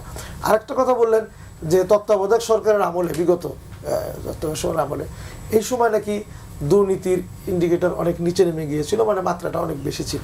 এটার একটা আমি সুন্দর একটা উত্তর দিই। দেখবেন বিএনপির আমলে কিন্তু তৎকালীন সময় আমরা আমরা দুর্নীতিতে কয়েকবার চ্যাম্পিয়ন হয়েছি। এটার উত্তর বিএনপি কি দেয় জানেন? বিএনপি উত্তর দেয় যে এটা আগের সরকার করেছে, সেগুলির উপরে জরিপ হয়েছে, সেগুলির ভিত্তিতে এই বিএনপির আমলে এটা প্রকাশিত হয়েছে। না আমি শেষ করি। আচ্ছা ঠিক আছে, আমি বিএনপির একটু বলতে দেবেন। অনেক নেতার মুখেও আমি এটা শুনেছি। তাই যদি হয় তাহলে তো এই যে তত্ত্বাবধায়ক সরকারের আমলে যেটা হয়েছে, এটা তার মানে আমি আওয়ামী লীগকে ভালো বলছি, আগের সময় তা না, তারাও দুর্নীতি করেছে। আমরা তো দেখেছি বিএনপিও করেছে, আওয়ামী লীগও করেছে। দুর্নীতির মাত্রা কি পরিমাণ ছিল, এখনো যে হচ্ছে না তাও না। এখনো আমি আশ্চর্যান্বিত হই তত্ত্বাবধায়ক সরকারের আমলে, এই বর্তমান সরকারের আমলে প্রথম দিকে কিছুটা ভয়ে ছিল যে কে ধরে ফেলে, কোন সময় ছাত্ররা লাঠি নিয়ে দরজার সামনে আসে কিংবা জনতা আসে, এটা ভয় ছিল। এটাকেও আমরা মপটপ বলে তাদেরকে হটিয়ে দিয়েছি। কিন্তু এরপরে যে দুর্নীতি, এটাকে বন্ধ হয়েছে। আগের মাত্রায় আমরা দেখেছি, আগে দিতে হতো 10 টাকা, এখন দিতে হয় 20 টাকা, এরকম হয়েছে দুর্নীতি মাত্রা। আর দখলদারিত্ব যেটা বলেছি আমি, আপনি দেখেন ঘাট বলেন, হাট বলেন, কোন জায়গাটা এখন দখলের বাইরে আছে এবং কোন জায়গাটা চাঁদা দিতে হচ্ছে না। তাহলে কি হলো? এটা কেউ না কেউ দখল করেছে। আমি কোনো দলের নাম বলতে চাই না, জনগণ জানে এই জায়গা থেকে আমাদের বেরিয়ে আসতে হবে। আমি একটু বলে নেই। আপনি ওই যে দখলের কথা বললেন বা অমুক করলেন, এটার জন্য রাষ্ট্র আছে, সরকার আছে, তারা ব্যবস্থাটা নেই। আর এরপরে যদি কখনো মনে করেন যে বিএনপি আসে কিংবা জামাত আসে বা অন্য কেউ যদি আসে, তখন তারা সেই ব্যবস্থাটা নেবেন, এটা আমি আশা করি। আপনি যে কথাটা বলেছেন যে দুর্নীতির সূচকের কথা বলেছেন, চ্যাম্পিয়নের কথা বলেছেন, 2000 সাল থেকে 2001 সাল পর্যন্ত আওয়ামী লীগ ক্ষমতায় ছিল। ইন্ডেক্সটা 2001 পর্যন্ত যখন আসে, সেটা বিগত সময়ের যে ইন্ডেক্স সেটা আসে। আরেকটা কথা আছে যে ক্লাসে যখন জিজ্ঞেস করলো যে তোমার রোল নাম্বার কত, বলো যে 3rd, ছাত্র কয়জন? 3 জন। আপনি যে কথাটা বলেছেন, 3টা বছর পর পর নাইজেরিয়া, ঘানা, সুদান সহ আফ্রিকান যে সমস্ত কান্ট্রি, যেগুলি উগান্ডা সহ, যেগুলি সবচেয়ে বেশি দুর্নীতিগ্রস্ত দেশ, সেগুলোকে ট্রান্সপারেন্সি ইন্টারন্যাশনাল তাদের স্ট্যাটিস্টিক্সের মধ্যে ইনক্লুড করেনি। আপনাকে এটা একটু জানা উচিত, বা আপনি একটু দেখে নিলে তাহলে বুঝতে পারবেন। সাধারণ দর্শক যারা আছেন তারা বিভ্রান্ত হবেন না। আমাকে কথা বলা হচ্ছে যে 10-এর মধ্যে তুমি কত পাইছো, 10-এর মধ্যে 3 পাইছো, 2 পাইছো, 1 পাইছো। চ্যাম্পিয়ন হলেন কি হলেন না ওইটা বড় কথা না। কথাটা হচ্ছে যে ওই যে বললাম না যে 3rd, ছাত্র কজন? 3 জন। এই জন্য আমি আপনাকে বললাম যে পরবর্তীকালে যেটা 2.7 ছিল, যখন ওই তত্ত্বাবধায়ক সরকারের সময় এসে সেটা মনে করেন যে নিচে নেমে গেছে। এখন এই যে কথাটা বলছি, কেন সেটা হয় জানেন? রাজনৈতিক একটা সরকার যখন থাকে, তখন মনে করেন যে অ্যাকাউন্টেবিলিটি একটা কথা আছে, অ্যাকাউন্টেবিলিটিটা থাকে জনগণের কাছে, সরকারের জবাবদিহিতা থাকে। কিন্তু যখন কোনো রাজনৈতিক সরকার থাকে না, তখন মনে করেন যে সে আমলাতন্ত্র বলেন, পুলিশ বলেন, জনপ্রশাসন বলেন, যত বিভাগ আছে সবাই মনে করেন যে আপনার লাগামহীনভাবে যে অপকর্মটা করে যান, সেটারই আমি ধারাবাহিকতা বলছি, এবারও তাই পাবেন। না সেটা আমরা জানি না আপনি জানেন, কিন্তু আপনি বিভ্রান্তিকর তথ্য দেবেন না, দয়া করে। তথ্য দিচ্ছি না, আপনি যে তথ্যটা দিয়েছেন আপনার তথ্যটা সঠিক না। আপনাদের কাছে আবার আসছে, একেবারে হাতে সময় নেই। আমি জেনারেলি বলেছি যে না আপনি জেনারেলি বলেছেন মানে চ্যাম্পিয়ন হয়েছে, আপনি বলেছেন। আমি যারা শুনেন, এটা আপনার আলোচনার প্রেক্ষিতে আমি কথা বলছি, স্বাভাবিক জায়গায় ছিলাম যে এখন যে দখল হয়নি, এটা কি আপনি বলতে পারবেন? আরে ভাই, আপনি যদি শুনেন, আমি তো কোন দলের নাম নিই, আপনি নিজের দিকে টানেন। মাসুদ ভাই, আমি তো বলছি না, আমি টানছি না তো। আমি কি বলছি না, আমি তো বলিনি তো আমি করেছি। আপনি আমাকে কেন ধরছেন? আমি বলছি যে এটা আমাদের সিস্টেমের জন্য ডেভেলপ করতে হবে, সংস্কারের কথা আমরা বলছি, এটা বন্ধ করতে হবে, তাই না? যেতে হবে। অধ্যাপক আসিফ এম শাহ, এই যে দিল্লিতে আওয়ামী লীগের পরপর 2টি প্রকাশ্য অনুষ্ঠান এবং দিল্লিতে শেখ হাসিনার এক ধরনের প্রকাশ্য বিবৃতি, এই বিবৃতিতে বাংলাদেশ বিস্মিত, হতবাক এবং বাংলাদেশ সরকার এবং জনগণের পক্ষ থেকে এর মধ্যে পররাষ্ট্র মন্ত্রণালয়ের বিবৃতি দেওয়া হয়েছে এবং বলা হচ্ছে যে এ ধরনের বক্তব্য বাংলাদেশের গণতন্ত্রের উত্তরণ এবং নিরাপত্তাকে বিপন্ন করছে। ভারতের এই যে অভ্যুত্থানের পর থেকে আজকে পর্যন্ত এই অবস্থান, এর সাথে একটু যুক্ত করতে চাই, কিছুদিন আগে হঠাৎ করে নির্বাচন আগে ভারতীয় কূটনীতিকদের পরিবার সরিয়ে নেওয়ার খবর, এবং আজকে একটি খবর আছে যে গোপনে বাংলাদেশ ছেড়েছেন রামপাল তাপবিদ্যুৎ কেন্দ্রের কর্মরত 9 ভারতীয় কর্মকর্তা। এই যে ঢাকা দিল্লি সম্পর্ক, সামনে নির্বাচন, কোনো কি শঙ্কার জায়গাটা আছে কিনা? দেখুন মানে আমি রূপপুরে যে ঘটনাটা, রামপাল। রামপালের যে ঘটনাটা সেটা আমি জানি না, সো ওটা বেশি বলতে পারছি না। বাকি যেগুলা, এটা কি খুব অবাক হওয়ার মতো? আমরা তো এই আগস্ট 5-এর পর থেকে ভারতের এই ধরনের টেন্ডেন্সি এবং এই ধরনের ইস্যু তো আমরা দেখে আসছি। এইটা তো খুব ক্লিয়ার যে এই যে ডেমোক্রেটিক ট্রানজিশনের দিকে যেটা আমরা যাচ্ছি, সেইটা মোটেও ভারতের ইন্টারেস্টের সাথে অ্যালাইন হচ্ছে না। ভারত আগের গভর্নমেন্টকে নিয়েই হচ্ছে গিয়ে খুব স্যাটিসফাইড ছিল, এবং আমরা যেটা করছি সেটা কোনোভাবেই তার জন্য গ্রহণযোগ্য কোনো কিছু হচ্ছে না। এবং এই মানে সরকারের যে বক্তব্য, আমি তো এটার সাথে একমত, সম্পূর্ণভাবে একমত, যে আপনি আমাদের যে বিচার ব্যবস্থা বা আমাদের যেই সেটা দ্বারা এক অভিযুক্ত যিনি ব্যক্তি, শুধু তো অভিযুক্ত না, মানে সে তো দণ্ডপ্রাপ্ত এবং মৃত্যুদণ্ডে তাকে আপনি ফেরত দিচ্ছেন না বারবার রিকোয়েস্টের পরে, সেইটা একটা। আপনি তাকে প্রকাশ্যে বক্তব্য দিতে দিচ্ছেন, এবং এমন সব বক্তব্য দিতে দিচ্ছেন যেটা হচ্ছে আমরা একটা নির্বাচনের সামনে দাঁড়িয়ে আছি, যেখানে she is actually requesting her supporters to incite violence. So এইটা তো কোনোভাবেই কোনো ইস্যুর জন্যই হচ্ছে কি গ্রহণযোগ্য হতে পারে না। এবং অফকোর্স মানে এটা সরকারের দায়িত্ব এই নির্বাচন সংক্রান্ত সেটাকে হচ্ছে কি আরও বাড়িয়ে দিল, এবং যে চ্যালেঞ্জটা হচ্ছে কি সেই চ্যালেঞ্জটা হচ্ছে কি আমাদের সামনে থাকলো, and it will be a bigger challenge for the next government to deal with this situation. একটা যেটা পজিটিভলি যদি একটা জিনিস হতে পারে, যে maybe they will try to have an understanding with the next government, elected গভর্নমেন্টের সাথে, কারণ এই গভর্নমেন্ট যেহেতু ইলেক্টেড না, মেবি সেটা একটা, বাট আমার কাছে সেটা মনে হয় না যে অ্যাজ লং অ্যাজ পলিটিক্যাল পার্টিরা, কারণ ইন্ডিয়া তার যেই ফরেন পলিসি বা যাই সেটা দেখেছে সেটা মোর ইন্টারেস্ট বেসড। যদি তার মনে হয় যে সেই ইন্টারেস্টের জায়গা থেকে হচ্ছে গিয়ে সে কিছু পারছে না, এবং আমরা বরং বা আমরা কোনো ধরনের নেগোশিয়েট করতে পারছি না আমাদের ইন্টারেস্টটাকে ইসে করার জন্য, then we will be in trouble. কিন্তু আদারওয়াইজ এই জিনিসটা বা এই ধরনের ঝামেলাগুলো আমাদের সামনে থাকবে। এটা পরবর্তী নির্বাচন নিয়ে সরকারকে বড় ধরনের কোনো ঝামেলা পাকানোর, আমি এখনো মনে করি না। মানে এটা অফকোর্স সেটার একটা চেষ্টা, অফকোর্স এটা সেটার একটা ইন্ডিকেশন, বাট এগেইন এইটাতে আসলে একদম উদ্বুদ্ধ হয়ে কতজন এসে করতে যাবেন আমার সেটা নিয়ে এখন মানে সন্দেহ আছে। কারণ if you look into, I think that আপনার যে মানে যেই দলটা নিয়ে আমরা কথা বলছি, তাদের সাধারণ নেতাকর্মী তো আমার ধারণা এতদিন বোঝা উচিত যে এই প্রস্তাব বা হচ্ছে এই নির্দেশনা যারা দিচ্ছেন তারা খুবই আনন্দে আছেন, তারা খুবই হচ্ছে গিয়ে মানে ফুর্তিতে আছেন, আমোদ ফুর্তিতে আছেন। বিভিন্ন সময় আপনি দেখতে পাচ্ছেন তারা ইসে করছেন, এবং তারা পুরো দায়টা চাপিয়ে দিচ্ছেন হচ্ছে গিয়ে এই গোষ্ঠীর এই দলের কর্মীদের উপরে, এবং ইনারা যখন আবার হচ্ছে কোনো ধরনের বিচার বা হচ্ছে সে সময় হচ্ছে তখন আবার তাদেরকে খুঁজে পাওয়া যাচ্ছে না। সো এইটার মধ্যে যদি আমি ঠিক জানি না যে এরকম ইররেশনাল বিহেভিয়ার একটা পলিটিক্যাল পার্টির নেতা কর্মীরা খুব বেশি দিন চালিয়ে যাবেন বা সেটাতে উদ্বুদ্ধ এসে করবেন, এটা আমার কাছে খুব গ্রহণযোগ্য মনে হয় না। এই যে দিল্লিতে বসে বারবার শেখ হাসিনার উস্কানি এবং নির্বাচন এবং আজকে পররাষ্ট্র মন্ত্রণালয়ের বিবৃতি, না এই কথাগুলো তো বেশ অনেকবার এসছে, এর আগেও উনি বক্তব্য দিয়েছেন, বা আওয়ামী লীগের অন্যান্য নেতৃবৃন্দরা, বা এখন তো একেবারে খোলামেলা তারা বিভিন্ন অনুষ্ঠানে এসে ওপেনলি বলা শুরু সর্বশেষ যেটা দিয়েছেন সেটা দেখলাম যে বেশ অনেকজন সাংবাদিক ছিলেন, তারপরে ওনাদের সিনিয়র নেতারা আপনার ভার্চুয়ালি অ্যাটেন্ড করেছেন, আর উনি বোধহয় অডিও আপনার এই করেছেন। তো এটা একটা জিনিস আমি মনে করি যে বাংলাদেশের জনগণ এবং ভারতের মধ্যেকার যে সম্পর্কটা আপনার একটা পর্যায়ে, তো সে জায়গাতে আমি মনে করি যে ভারত সরকার আমার মনে হয় বাংলাদেশের জনগণের সেন্টিমেন্টটা হোল্ড করতে পারছেন না এখনো, আমি যতটুকু বুঝি। তো একজন দণ্ডিত ব্যক্তি সেই দিক থেকে মনে করেন যে বাংলাদেশের আদালত আইনের প্রতি শ্রদ্ধা জানানো উচিত। এত বড় একটা আন্দোলন হয়ে গেল, বাংলাদেশে তো কোনো সরকার প্রধান আপনার দেশ ছেড়ে পালাতে হয়নি। আমরা 9 বছর স্বৈরাচারের বিরুদ্ধে আন্দোলন করেছিলাম, এরশাদ সাহেব কিন্তু দেশ ছেড়ে পালাননি, তাই না? আপনার হাসিনাকে পালাতে হয়েছে। তো এই জিনিসটা বুঝে আপনার এই ধরনের উস্কানিমূলক বক্তব্য যিনি দিচ্ছেন দিনের পর দিন, বারবার একবার দুবার না কিন্তু অনেকবারই কিন্তু দিয়েছেন, এবং একেবারে সামনে দিয়ে কিন্তু উনি বারংবার দেখা গেছে ওনার দলের যে সমস্ত নেতা কর্মী বা সাধারণ সমর্থক আছেন তাদেরকে দেখা গেছে যে বিপদগ্রস্ত করছেন এবং বিপদগামী করছেন, এর বাইরে অন্য কোনো কিছু আগামী নির্বাচিত সরকারের জন্য এই ঢাকা দিল্লি সম্পর্কটা স্বাভাবিক করা কতটা চ্যালেঞ্জিং হবে? দেখেন, এটা কিন্তু আমি মনে করি যে ভারত সরকারের উপরে নির্ভর করবেন, তাই না? আমরা তো মনে করি যে এটা তো সম্পর্কটা রেসিপ্রোকাল হওয়া উচিত, তাই না?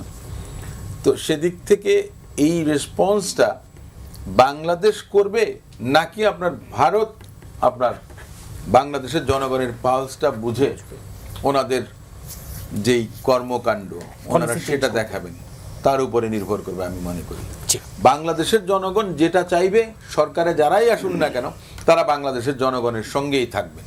সো জনগণ সিদ্ধান্ত নেবে যে ভারতকে নিয়ে বাংলাদেশ রাষ্ট্রের ভূমিকাটা কি হবে, অবস্থানটা কি হবে, জি। এটাই আমি মনে করি। ফরিদুল হককে যে এই বিষয় এবং সাথে একটু যুক্ত করতে চাই, এই কর্মকাণ্ড যখন দিল্লিতে বা বিভিন্ন জায়গায় হচ্ছে, প্রকাশ্য বিবৃতি এবং উস্কানি, তখন আবার ভারতের পক্ষ থেকে বলা হচ্ছে গণতান্ত্রিক অন্তর্ভুক্তিমূলক বাংলাদেশের প্রতি সমর্থন থাকবে। এগুলোকে আসলেই মানে সমর্থন নাকি আসলে লোভ দেখা? না না, ইন্ডিয়ার এগুলো তো ধরেন খুব ইন্টারেস্টিং। 24-এর নির্বাচনের আগে তাদের অনেকগুলো মিডিয়াতে নিউজ এসেছিল এরকম যে 24-এর নির্বাচন যেভাবে হচ্ছে ওইটা গণতান্ত্রিক, আর যদি তত্ত্বাবধায়ক সরকারের অধীনে, যেটা বিরোধী দলগুলোর প্রধান দাবি ছিল আন্দোলনরত দলগুলোর, সেটা যদি হয় তাহলে এখানে ইসলামিক মৌলবাদের উত্থান ঘটবে। তো তার মতো করে সে এই পজিশনটা ক্লিয়ার করে, তখন পর্যন্ত এটা ঠিক ছিল। কিন্তু ইন্ডিয়া এখন যেটা করতেছে এটা সিরিয়াস মানবতা বিরোধী অপরাধকে সে প্রশ্রয় দিয়েছে, আশ্রয় দিচ্ছে এবং এটাকে আরো উস্কে দেওয়ার সুযোগ তৈরি করে দিচ্ছে। এটাকে আসলে আমাদেরকে হয়তোবা নিয়ার ফিউচারে আমাদেরকে হয়তোবা ইন্টারন্যাশনাল কোর্টে নিয়ে যেতে হতে পারে ইন্ডিয়ার বিরুদ্ধে, তখন অ্যাজ রাষ্ট্র ইন্ডিয়ার বিরুদ্ধে, জনগণ না, ইন্ডিয়ার জনগণ না। জনগণ আর ইন্ডিয়ান রাষ্ট্র আলাদা জিনিস হিসেবে আমি দেখি। আর হচ্ছে যে আমাদের আর একটা জিনিস আমরা করতে এখানে ব্যর্থ হয়েছি। আমি আবার ওই আপিলটা তুলে রাখলাম। এখানে আরও রাজনৈতিক দল, সিভিল সোসাইটির প্রতিনিধিরা আছেন। পৃথিবীতে বিভিন্ন সময়ে বিভিন্ন ইস্যুতে কোশ্চেন তৈরি হয়, যেমন অন ইহুদি কোশ্চেন একটা সময় পৃথিবীতে কোশ্চেন ছিল, তারপরে একটা কোশ্চেন এসেছে যে অন প্যালেস্টাইন কোশ্চেন। বাংলাদেশের জন্য একটা খুব গুরুত্বপূর্ণ কোশ্চেন হচ্ছে on Delhi question. On Delhi question আমাদের পজিশন কি, এটা প্রত্যেককে অবস্থান পরিষ্কার করতে হবে যেমন। এবং আমি মনে করি আমাদের সামনে একটা সুযোগ ছিল যে এই সময় আমরা সবাই মিলে একটা সিঙ্গেল কোশ্চেন দাঁড় করাবো যে দিল্লি কোশ্চেন আমাদের, this is our position complete. মানে এই জায়গাটা একদম মানে ইয়ে করে দেওয়া, এন্ড করে দেওয়া। আমরা যেই যে মানে রাষ্ট্র পরিচালনায় থাকি, বিরোধী দলে থাকি, যাই হই, এই প্রশ্নটাকে আমরা এইভাবে ডিল করব। এটা আমাদের ন্যাশনাল ইস্যু। তো কারণ আপনি খেয়াল করে দেখেন, একটা আমাদের দেশে গণহত্যা চালিয়ে যে ফ্যাসিস্ট প্রধানমন্ত্রী ওইখানে তারা আশ্রয় দিয়েছে, তার বিরুদ্ধে আমাদের ইন্টারন্যাশনাল ক্রাইম ট্রাইব্যুনালে মৃত্যুদণ্ড দেওয়া হয়েছে, রায় হয়েছে। তাকে সহ তার লোকদেরকে ওইখানে তারা আশ্রয় দিয়েছে, তারা অফিস করছিল, ওইখান থেকে তারা বিভিন্ন রকম ষড়যন্ত্র করছিল, এখানে তারা দেশের শান্তি শৃঙ্খলা নষ্ট করার চেষ্টা করেছে, এগুলো করেছে। এখন সেকেন্ড ফেজ, কিন্তু এখন তাদের নেতারা আস্তে আস্তে সামনে আসা শুরু করেছে, তার বক্তৃতা সামনে আনছে। কারণ কি, টার্গেট হচ্ছে নির্বাচনটাকে বানচাল করার চেষ্টা করা, এবং যেটা কমপ্লিটলি ফেল করবে, আমরা এটা জানি। এবং এই পুরো কার্যক্রমটা মানে ফ্যাসিবাদকে সে প্রতিষ্ঠা করেছে, টিকিয়ে রেখেছে, পতনের পরে এটাকে আবার সে রিভাইভ করতে চাচ্ছে। এইটা একটা পার্শ্ববর্তী রাষ্ট্র হিসেবে চরমতম ধরেন মানে অন্যায়। আমাদেরকে ওই ওয়েস্টফিলিয়ার চুক্তি, যেটা 1648 সালে যেটা হয়েছিল, ওইটার রেফারেন্স দিয়ে বিশ্ব দরবারে এটাকে তুলে ধরতে হবে, বাংলাদেশের রাজনীতিবিদ, সিভিল সোসাইটি সহ যারা আছে, যে ইন্ডিয়া কিন্তু এইগুলো করছে, তোমরা এই জিনিসগুলো দেখো, মানে বিশ্ব দরবারে ওদেরকে কর্নার করতে হবে। এছাড়া ইন্ডিয়ান রাষ্ট্রের এই যে এই মানে ধৃষ্টতাপূর্ণ এই ধরনের মানে পদক্ষেপ এবং এই ধরনের কর্মকাণ্ড বন্ধ হবে না। এবং এই বিষয়ে আঞ্চলিক জায়গাগুলোতে আমাদেরকে কথা বলতে হবে। অতক্ষণ মাওলানা শেখ ফজলে বারী মাসুদ, যে ভারতের যেই এখানে দুটো বিষয় এনেছেন, একটা হলো রামপালের ঘটনা আর একটা হলো দিল্লির ঘটনা। আসলে আপনারা জানেন যে, নিশ্চয়ই জানা আছে, হাতে বেশি সময় নেই, ছোট সময় নেই, আমি ছোট করে বলছি যে 2017 সালে আওয়ামী লীগ আমলে তারা কিন্তু আদানি গ্রুপকে আপনার মিরসরাই চট্টগ্রামে সেখানে 1055 একর জমি তারা দিয়ে দিয়েছিল, এবং চুক্তিতে আরো কম লেখা ছিল কিন্তু দেওয়া হয়েছিল আরো বেশি। এবং সেখানে তারা এভাবেই দিয়েছে যে ভিতরে কি করা হবে এটাও আমরা জানতে পারবো না, তাদের লোক এসে করবে। তো এইভাবে ওই আমলে তো অনেক কিছুই করা হয়েছে, যেটা আস্তে আস্তে প্রকাশিত হচ্ছে। এটার ক্ষতিকর দিকগুলো আরও আমাদের কতদিন টানতে হবে, এরকমই একটা ঘটনা হয়তো ওখানেও, যেটার আমরা ডিটেলস বলতে গেলে বলা যায়। আরেকটা বিষয় হলো, আসলে ভারত একটা ভালো প্রতিবেশী হতে পারে নাই। কথায় আছে, আমরাও বলি যে ভারতের আয়তন বড় কিন্তু তার মনটা বড় না, সে মনটা বড় করতে পারেনি। তার যদি মনটা বড় হতো তার আয়তনের মতো করে, তাহলে সে প্রতিবেশীর সাথে ভালো আচরণটা করতে পারত। এইটা যতদিন পর্যন্ত সে করতে না পারবে, সে খারাপ প্রতিবেশী হিসাবেই থাকবে। এবং তাকে জেনে রাখা উচিত যে অনেক সময় বড় আয়তন থাকলেই হয় না, এটার সে যে ইম্প্যাক্ট সেটা পাবে। এবং বাংলাদেশের জনগণ আমরা বিশ্বাস করি এটা আজ হোক কাল হোক বা প্রতিনিয়তই আমরা হয়তো যুদ্ধ করতে হবে, কষ্ট করতে হবে, কিন্তু বাংলাদেশ কাউকে ছেড়ে দিয়ে কথা বলবে আমার মনে হয় যে সেরকম কোনোদিন হতে দিবে না। জি, আপনাদের চারজনকে আজকে স্টুডিওতে সময় দেওয়ার জন্য ধন্যবাদ। দর্শক, এন মোহাম্মদ পাবলিক পার্লামেন্ট আজ এ পর্যন্তই। আগামীকাল আবারও দেখা হবে। সে পর্যন্ত ভালো থাকুন, সুস্থ থাকুন।